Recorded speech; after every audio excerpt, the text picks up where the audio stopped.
Hopefully you're becoming a better driver every day, but no matter how good you are, driving under the influence of drugs and alcohol negates everything you've ever learned.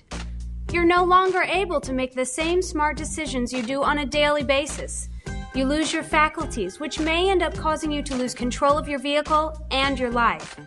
Just like you, Adam, Kim, and Molly have heard a lot about the bad things drugs and alcohol can do from teachers, parents, and other organizations.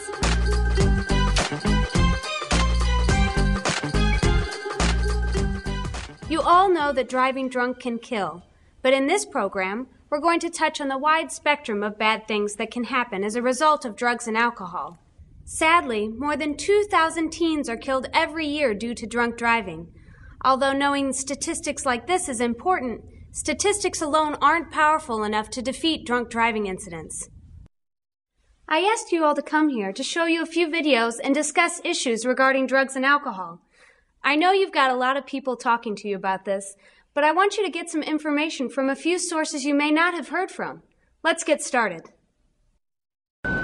Kid that thinks he can just smoke one joint and everything will be okay, or I can just drink one beer and that's okay, is wrong. Because everybody's going to stretch things to the limit. In November of 1994, my 17-year-old son Jason was killed by a drunk driver. You name a drug that a person does now, and I can guarantee that it's going to affect their driving. There's all kinds out there. People think just something minor, marijuana,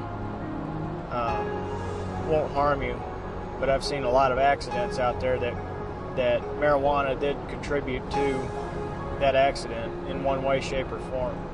Jason and a friend of his, Dina Corey, was killed by a drunk driver who had a blood alcohol content of 0.36. 29 on the VIN when you can copy.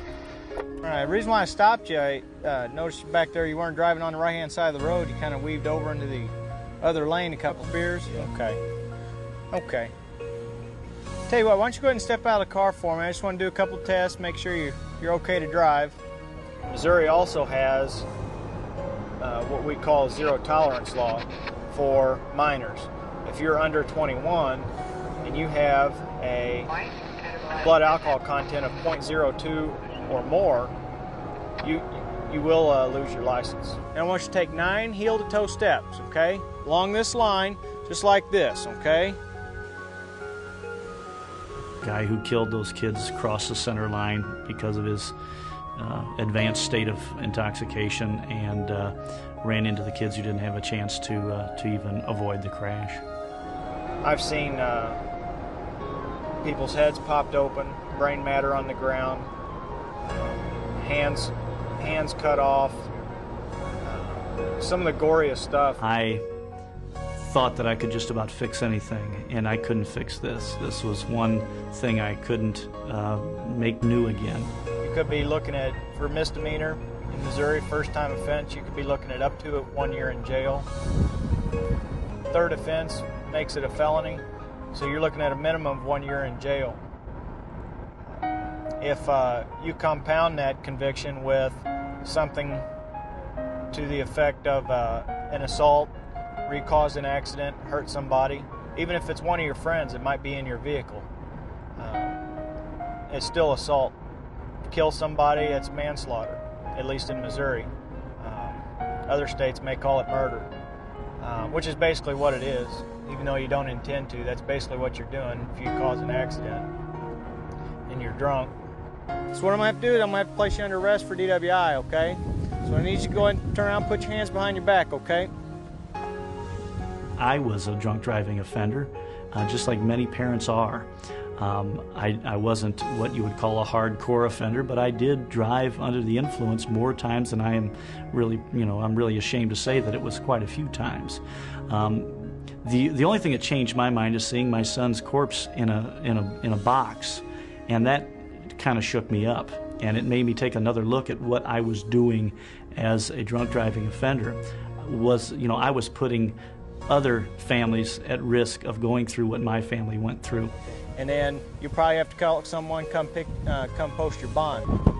Just to make sure before I get in, I'm going to have to search you, all right? Have somebody come and get you if you had something to drink, or hopefully you don't do drugs, but if you have done drugs, maybe hopefully you got sense enough to have somebody come and pick you up, or don't drive.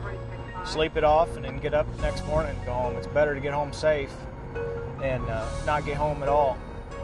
I'm sure parents of the kids out there, they may complain that they got to come pick them up at 3 in the morning, but they'd rather that than have one of us knocking on their door telling them that their son or daughter's been killed in an accident.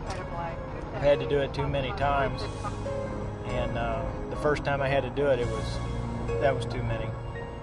What I try to get through when I do my public speaking engagements is to let them know that I was not much different than those that do offend. And it took a terrible tragedy for me to change my mind. So I'm hoping that through my experience and through the legacy of Jason's death, that parents understand that it can happen in a flash. And it's not just deaths, but it's hideous injuries that victims of drunk driving crashes sustain.